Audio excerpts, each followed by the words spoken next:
Yung pag-smile niya, talagang nag-twinkle yung mata. Mm. Sabi niya, Alvin, yes. She's the one. Wow.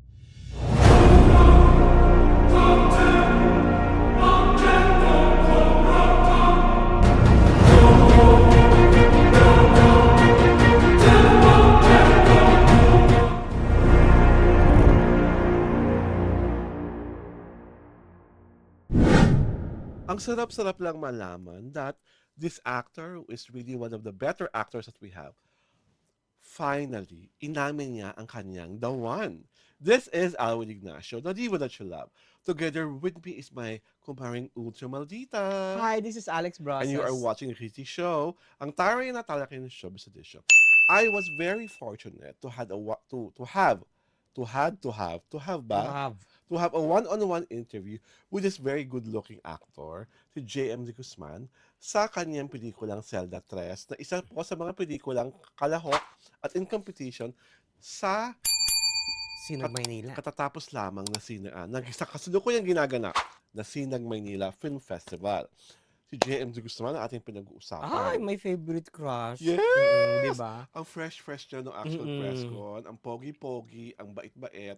Tapos ang nakakatawa doon, kasi nga one-on-one interview to, so yung mga tinanong ko sa kanya, hindi yung mga usual press con questions. We talk about his acting process, panggap, kunyari Hollywood Reporter.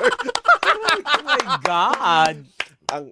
ang tuwang-tuwang-tuwa ako. Ano isa pinakamalaking dahilan pala kung bakit siya tinanggap ng project na ito. Kasi idol niya pala si Kuya Buboy.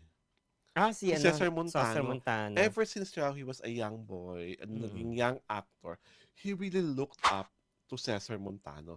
At haling na haling siya sa body of work ni Cesar tulad ng Jose Rizal, Muro Ami, yung isa pa yung Bagong Buwan. So, talagang hangang-hanga siya at hangang-hanga siya over the fact that Cesar had theater background. Nag-theater sa Cesar. Tapos, kunikwento niya nung unang niyang dating sa set, superstar siya sa kay Buboy. Tapos parang sa kanya, isang malaking alamat na si Cesar Montano, pero napaka-down to earth. Napaka-humble. Walang paparamdam sa'yo. Na big star siya. Cesar Montano na ako. Number 2, gandang-ganda siya kay Carla Abellana. Oo naman, beautiful naman yun. Who plays the leading lady in the movie na nagkataong lawyer din. Gandang-ganda siya. At akala niya nga raw nung una, suplada. Dahil, syempre, di ba? Saka, JM and, pareho sa Cesar at sa JM na opinion. And alam mo, pareho silang kapamilya, di ba? First time nilang maka-work si Carla Estrada na kinabaliw nila, came in prepared. By came in prepared, they mean? Na as a lawyer of the law, kasi role niya lawyer. Si Carla pala nag-hire ng lawyer para maunawaan niya yung jargon, maunawaan niya yung paano yung tamang pagbibigkas, mga ganun. Yeah. Tapos, surprisingly, si Gibe San Pedro, hindi naman makaniwala na ang ganda ng chemistry ni JM at si Carla on screen. At ang maganda Were they lovers in the film? Yes, they are they lovers were. in the film. Tapos ang maganda pa, si GB pala, handpicked Every character. all the cast. Yung gusto niyang makatrabaho. Whether it's a kapamilya or a kapuso. Basta, gusto ko makatrabaho itong mga to. It's Zelda 3 is written by Eric Ramos. It is a parang prison drama. Napapakita ng buhay na hindi lahat ng mga nakakulong ay salbahe. Enough of going around the bush. Sabihin mo na! Ay, ito pa nga pala. Diba? So, ang pinakamagandang tanong namin doon, sabi ko sa kanya, JM, pasensya ka na. Gusto ko lang malaman, how do you feel about the fact that una, ang iyong jowa ay nanalo ng Best Content Creator Award sa 2026 Septimius Awards sa Amsterdam. Alam mo, just the mere mention of that, nag-light up agad ang mukha niya. Oo nga Alam mo, Alvin, proud na proud ako sa kanya. Oo. Yun sabi niya. So ito, Joed, kasi hinihila na alam ng mga handler ng Star Cinema, di ba? Ng Star Magic. Talaga, best in hila talaga sila sa mga talent nila. Parang palagi pinagmamadali. Lalo na pag ganyan mga Hindi mo tinilian? lalo na pag ganyan mga lalo na ganyan mga personalan na yung mga tanong. So hinihila na. Sabi niya, no, si Alvin to. So tumahimik si girl. So parang wala siyang nagagawa. JM, is she the one? siya yung pag-smile niya, talagang nag-twinkle yung mata. Mm. Niya, Alwin, yes. She's the one. Wow, At, finally. at kinonfirm na, pag ginan niya na pa ako sa kamay, ha? Talaga? Niya, Alwin, yes. Ay, She's the Diyos one. ko, you're the one naman pala Gaga, hindi eh. ako, Ay, di no? ba ikaw? Ay, kasi ikaw yung Wala si hinawakan sa Donalyn, no? kamay. Wala si Ay, Donalyn. So talaga, kinilig ako. kita mo na? Dahil, Kinilig syempre, ka? kinilig ako na si JM. Tapos nakatingin sa'yo, eye to eye, di ba? Tapos Oo. hawak-hawak ang kamay mo na, yes, she's the one. Gusto kong tampal-tampalin si Donalyn Ha? bigla. Parang nakalimutan mo na si ano. Hindi naman. Si P at saka Hindi si na. X. Diyos ko, Basta I'm parang just biglang happy. naging...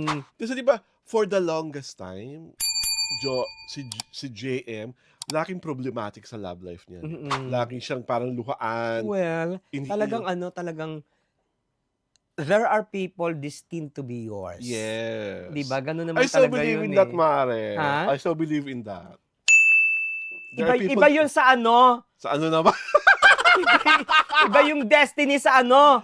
Sa kalandian? Sa Katimora. My God. Malay mo Diba? naman, Mars. Hindi pa kami nagkakilala ng destiny ko. Nakilala mo lang. Ay. Nakilala mo na, nag-sidestep ka. Ganun lang yun. My God. Basta nakaka-happy na JM is on the right track. And he even admitted during the conversation na minsan pala nagre-relapse pa siya. At bumabalik siya dun sa rehab center for psychological counseling. Meron pa rin pala siya mga medication na iniinom. At pag kailangan siya ng rehab to talk about what happened to him, talagang he gives time.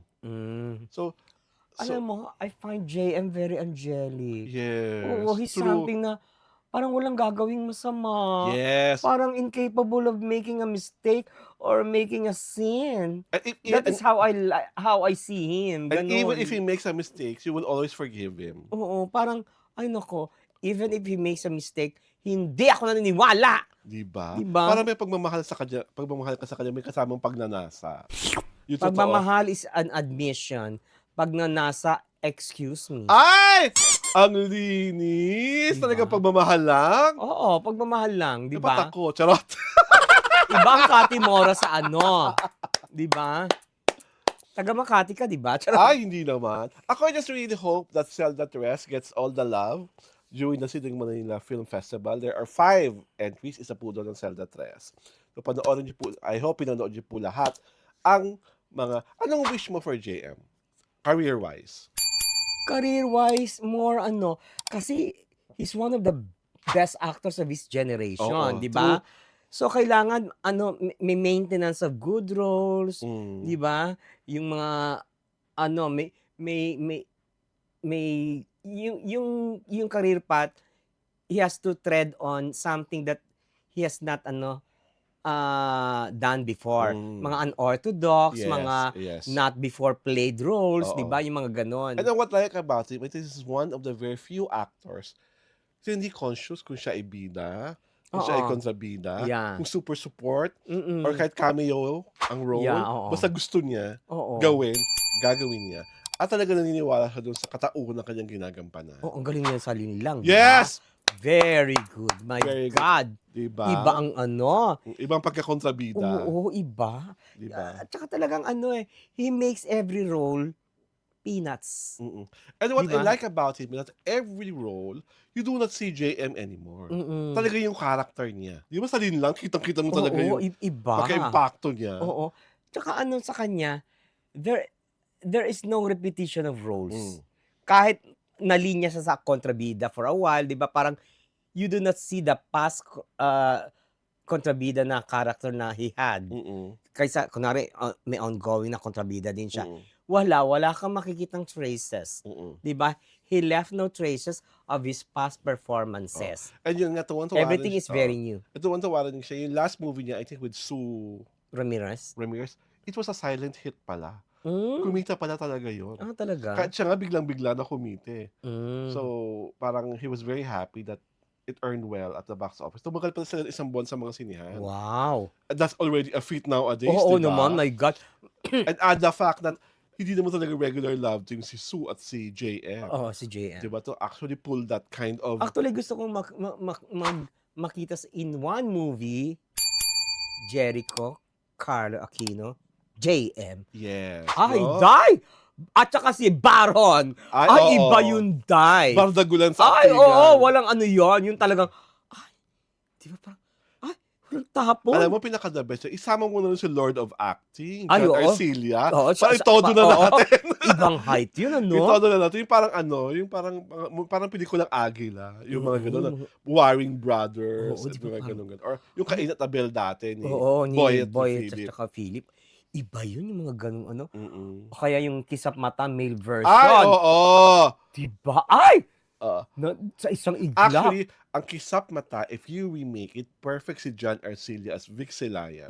Perfect si JM as J. Ilagan. Lagan. Oo. Hanapin na lang natin si Charo saka si Charito Solis. Oo. Diba? But Iba I think yun. si JM lang at si John ang pwedeng gumawa ng role na yun. Oo. Diba? Iba yun. Iba yun talaga. Ibang ano yun. Ibang Siguro klase. ang Charo, pwede na pwede si Judy Santa Maria. Pwede. Pwede Oo, siya. Pwede. Pero yung Charito ang hirap hanapin eh. Wala na kasi tayong ganung actress ngayon. Charito. Oo. Eh di si ano na lang, Sino? yung asawa ng character actor. Sino? Si Charmaine? Oo, siya may Santanera. Pwede. Pwede siya doon, di ba? Paso. Diba? Dahil dyan, JM, mahal na mahal ka namin dito sa The Kitty Show. Ito po si Alwin Ignacio, The Diva That You Love. Kasama ko ang aking kumaring ultramalikta na mahal talaga si JM. Hindi sa Alex Brosas. Hindi nakahinga. My God! Parang nawala sa lalamunan pag si JM. Oh my God. Iba rin. Oh.